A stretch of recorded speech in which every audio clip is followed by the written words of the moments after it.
Assalamu alaikum. This is Dr. Sayyid Manan sir. I'm a dental surgeon in Lahore, practicing in Malton and Valencia. We have two branches in Lahore. आज का हमारा topic ये है कि अगर आपके दांत टेढ़े हो रहे हैं या आगे पीछे हो रहे हैं तो इन दैट केस आपको इसका सोल्यूशन के लिए क्या ट्रीटमेंट करवाना चाहिए।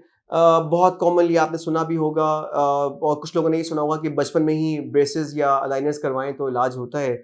ऐसा नहीं है, आप किसी भी एज में करवा सकते हैं ब्रेसेस या अलाइनर्स। बट जितना एज बढ़ता जाता है उतना टाइम पीरियड जो है उसका थोड़ा लंबा हो जाता है ट्रीटमेंट का, क्योंकि बोन थोड़ी सी स्टिफ हो जाती हैं।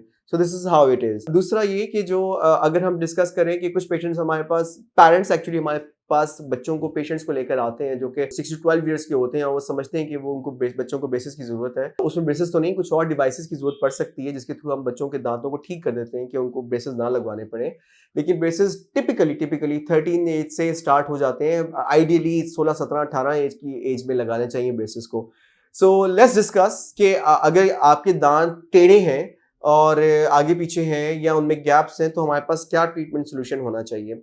अभी जो मैं सबसे पहले हम केस डिस्कस करेंगे, ये हम माइल्ड केस डिस्कस करेंगे जिसमें कुछ ज्यादा इशू नहीं है, थोड़ा बहुत इशू है और उसके लिए हमें क्या सोल्यूशन करना चाहिए। For example in this case patient का जॉ जो है वो आगे को है, अपर जॉ आगे को है, दांत पीछे ले जाना चाह रहे हैं, थोड़ा सा आगे है, ज्यादा नहीं, और प्लस या फिर वो दांत थोड़े से आगे पीछे हैं, दांतों की अलाइनमेंट सही नहीं है और इतनी ज्यादा स्पेस हमें रिक्वायर्ड नहीं है कि एक दांत को निकाला जाए। तो उसके लिए हमारे पास जो ट्रीटमेंट सोल्यूशन है वो हम आपको अभी डिस्कस करेंगे, आपको गाइड करेंगे। पहले तो हम ये डिस्कस करेंगे कि ये प्रॉब्लम डेवलप क्यों हुआ।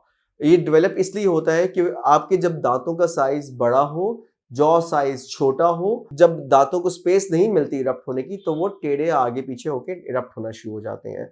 सो अगर बहुत थोड़ी सी स्पेस रिक्वायर्ड हो तो उसके लिए हम प्रोसीजर करते हैं जिसे कहते हैं इंटरप्रॉक्सिमल रिडक्शन, या दांतों को थोड़ा सा शेव ऑफ करना जिससे स्पेसेस बन जाती हैं। जैसे कि इस केस में हम स्पेसेस को बना रहे हैं, ये वो एरियाज हैं जो कि एक्स्ट्रा हैं, इनको हमने स्पेसेस बनाई थोड़ा सा ग्राइंड करके। इस वीडियो दिस इज एनिमेशन, तो उसमें दिखा रहे हैं कि बहुत ज्यादा ग्राइंड कर रहे हैं लेकिन इतना ज्यादा नहीं, बहुत माइनर सा ग्राइंड करते हैं।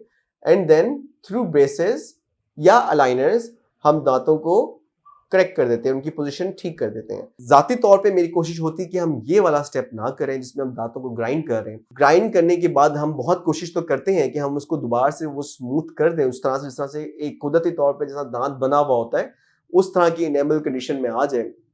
लेकिन humanly this is impossible. Problem ये होता है कि फ्यूचर में अगर पेशेंट्स रेगुलर फ्लॉस ना करे आफ्टर ब्रेसेस, अगर रेगुलर फ्लॉस ना करे, क्लीनिंग ना रखे, तो उसकी वजह से दांतों के दरमियान में ही कैविटीज लगना शुरू हो जाती हैं इन्हीं एरिया से जहां जहां हमने शेव ऑफ किया। So this is not an ideal treatment, लेकिन एक ट्रीटमेंट ऑप्शन जरूर है। बहुत सारे केस में ये अच्छा भी चलता है, खासतौर पर अलाइनर्स में। अगर आपने अलाइनर्स किए हैं, हम कर रहे हैं, पेशेंट जो है वो कंप्लायंट है, अच्छा पेशेंट है, अवेयरनेस है उसको, तो और वो लाइनर्स के साथ साथ वो फ्लॉस भी रेगुलर करता है, सफाई अच्छी सी रखता है, इन दैट केस उसके लिए तो एक बहुत आइडियल ट्रीटमेंट है। अब जो हम ये केस डिस्कस करने लगे हैं, पहले हमने जो डिस्कस किया आपसे वो एक माइल्ड केसेस, माइल्ड या मॉडरेट केस डिस्कस किया।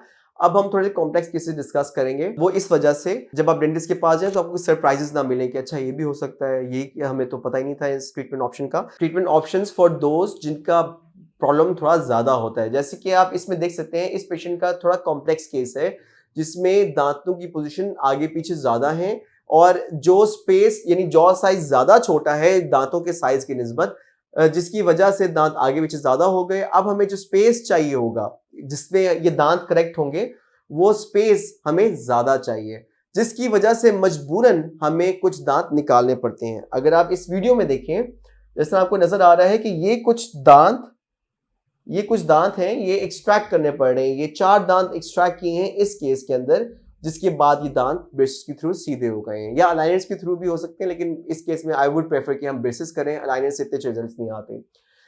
सिमिलर केस ये एक और ये भी है, इस पेशेंट का भी यही मसला था कि इसके कुछ जॉज में हमने इसमें 4 दांत एक्सट्रैक्ट किए हैं, स्पेस बनाई है, दांत पीछे ले गए हैं।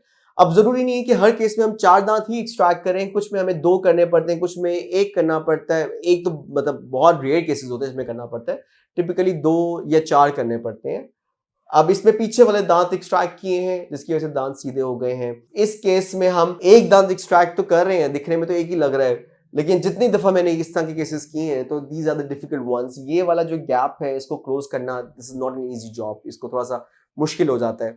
बहरहाल पेशेंट की अवेयरनेस के लिए मैं आपको बता रहा हूँ कि आपको लगता है कि एक ही दांत निकल रहा है, सो एक ही दांत निकल रहा है, so you not losing much apparently, लेकिन इसको ट्रीट करना थोड़ा सा ज्यादा टेक्निकल हो जाता है। हमने एक्सट्रैक्ट किया और स्पेसेस क्लोज कर दी। इस केस में भी हमने सिर्फ ऊपर से, जैसे ये सिर्फ अपर जॉ आगे था, हमने ऊपर से 2 दांत एक्सट्रैक्ट किए और दांतों को पीछे ले गए हैं।